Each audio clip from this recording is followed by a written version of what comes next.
สบายดีจ้าสบายดีพี่น้องสบายดีจ้าหลัดมาเบาเจว่าแหวะมาลาแบบอยากพากันไปกับเบาเจกับอรไซอยากพากันไปสอนปลาคือเก่าอยู่กลางดอนสอดกุ้งกันนะแต่เพื่อนยังไม่ได้ตกลงหรอกจริงว่ากันมาว่าในวันสิไปวันนี้ไม่ได้สิไปไม่ได้ไปแต่ก็มาก่อนค่ะเพราะว่าอย่างน้อยก็มาแวะหามาลาแต่เป็นหัวเพิ่นซุ่มแซวดอกมาถึงจังหวะเพิ่นซุ่มแซวพอดีซุ่มแซวแมวเป่าจะมาถึงจังหวะเนาะดังหอมไปรีข่อยนี่ไปคือดังหอมเถอะเด้ป้าแต่เจ้าสิใส่เบิดนี่ดีนะโออีซีมาเด้อทุกคนมาสุ่มแซวแมวโฮงกันดูสิ โออีซีเอามีกี่ย่างเป็ดมันมีเลี้ยงจ้างแล้วก็เลี้ยงพี่พี เอื่อยเพิ่นเลี้ยงบ่เอื้อแล้วยังหายพี่พีมาร่วมโตขอบคุณหลายๆเดี๋ยวจักเอื่อยขาเอื่อยจักตัวได้นะเฮ้ยแป๊บ4 โต4 ตัวผู้ป้าเฮ็ดยังกินน่ะ4 ตัวนะมีอบกับปีกจ้ะอ๋อ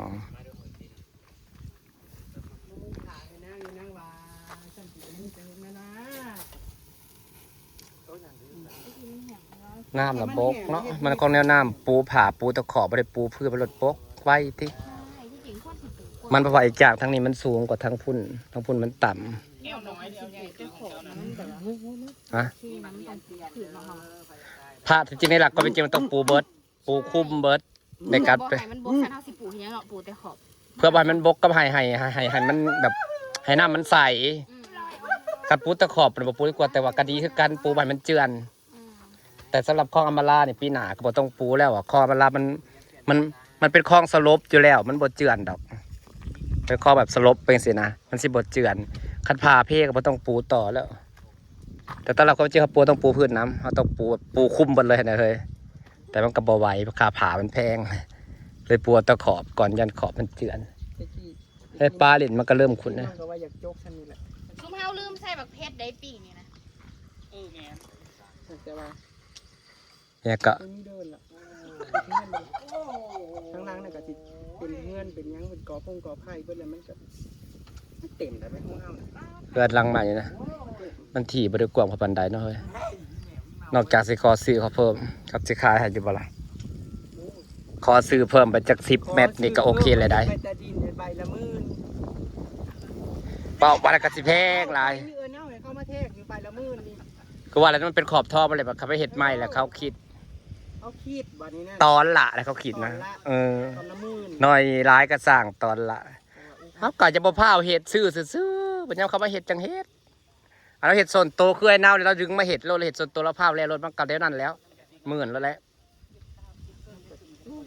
การถ่ายย้ำเขาลงมาเห็ดตัวนี้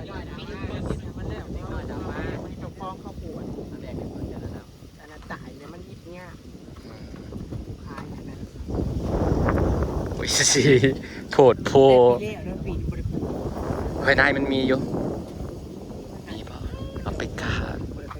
กูจะเอาไปปลูกก็ได้ผมมีฮอตกินซ้ำมันบ่มีเนี่ยบ่มีหมากไม้มันโบกกับบ่มีหัวมันนะเนาะเฮ้ยแล้วมันอยู่ในนี่บ่ในมันนะ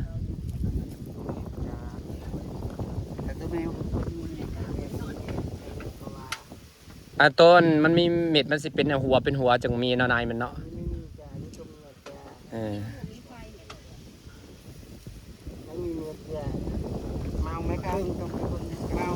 เรื่องเมาล่ะที่1ที่1ตู้สบายเกิดแต่ก่อนกองขี้ทรายกับบริย่างอีสีกับอีอมรากับยอดต้มชาเฮ้ยพอเสี่ยวเต็งเลยเฮ้ยทำไมไม่มามันก็บอกตรงเราผิดกันสุขุผิดกันนี่แบบตอนนั้นเลยตอนกูพามันไปเงินมึงหน่อยดิแล้วกลับมาดิจับได้เยอะไปเลยไปเลยพามาไว้นะผิดกันนะ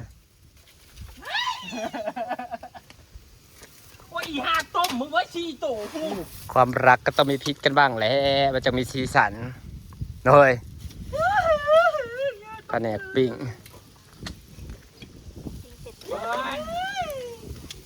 เ แค่ไหนแต่ล้มๆเนาะมันอย่างเงี้ย ผักมื้อนี้สิลมๆเย็น พอไม่ไหว บัวสิโพหกตัวจังหน่อยกับปลานิ่นก็กินเบิด กูใส่ใหญ่บดนี่ก็นี่ พอด แดงเลย บ่หกดอกให้แล้วให้มันเป็นอยู่เป็นมุมมันก็งามพวกไอ้ผักตบผักอย่างนี้นะ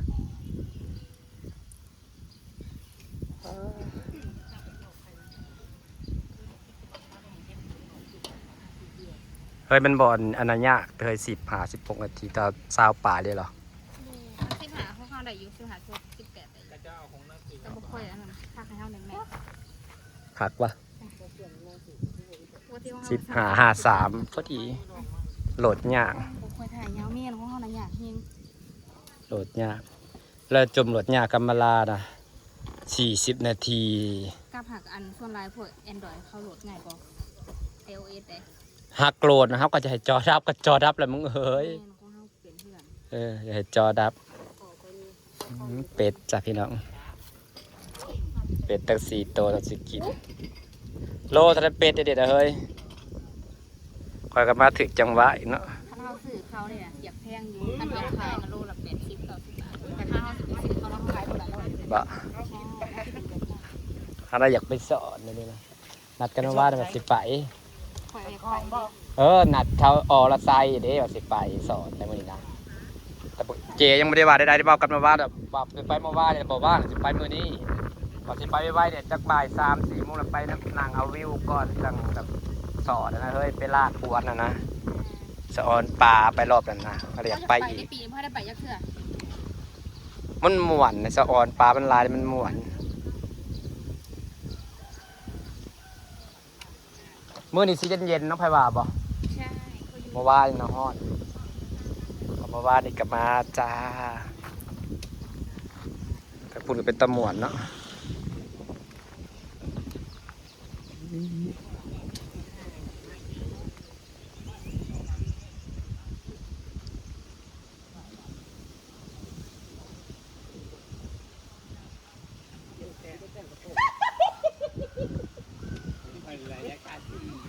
เดือนเพิ่นกับผู้ขึ้นหางเลยสร้างมาพวกนี้เฮ้ยเป็นรูปเป็นร่างเลย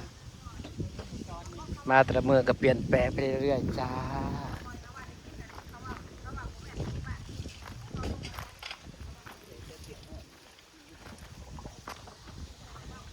ปีหนามานี่ก็เขียวบดที่ไปเด่นนะขนาดฮักอันนี้เนาะขนาดฮักกับปกกี่เดือนเองคือปีหนามันนี่สิเขียวบดที่เลยสิงามงามมาลามันดุอยู่แล้ว ต้นไม้ต้นยาง แม่นปลูกอยู่ตลอด ผักเพิ่มเต็ม ที่อันนั้นแล้ว จะได้กับสิโจมมาที่หน่อยคือชันอีกแล้วที่มันแห้งหน่อยเลยที่ฉันยังบอกหลาย ยังบ่มีบ่อนปลูกเลยมันบ่รู้จักพอได้คนหมักปลูกมั้ง ของห้างหงหง ฝากบรรยากาศไว้สันนี้เด้อจ้าพี่น้องจ้าสบายดีเด้อจ้า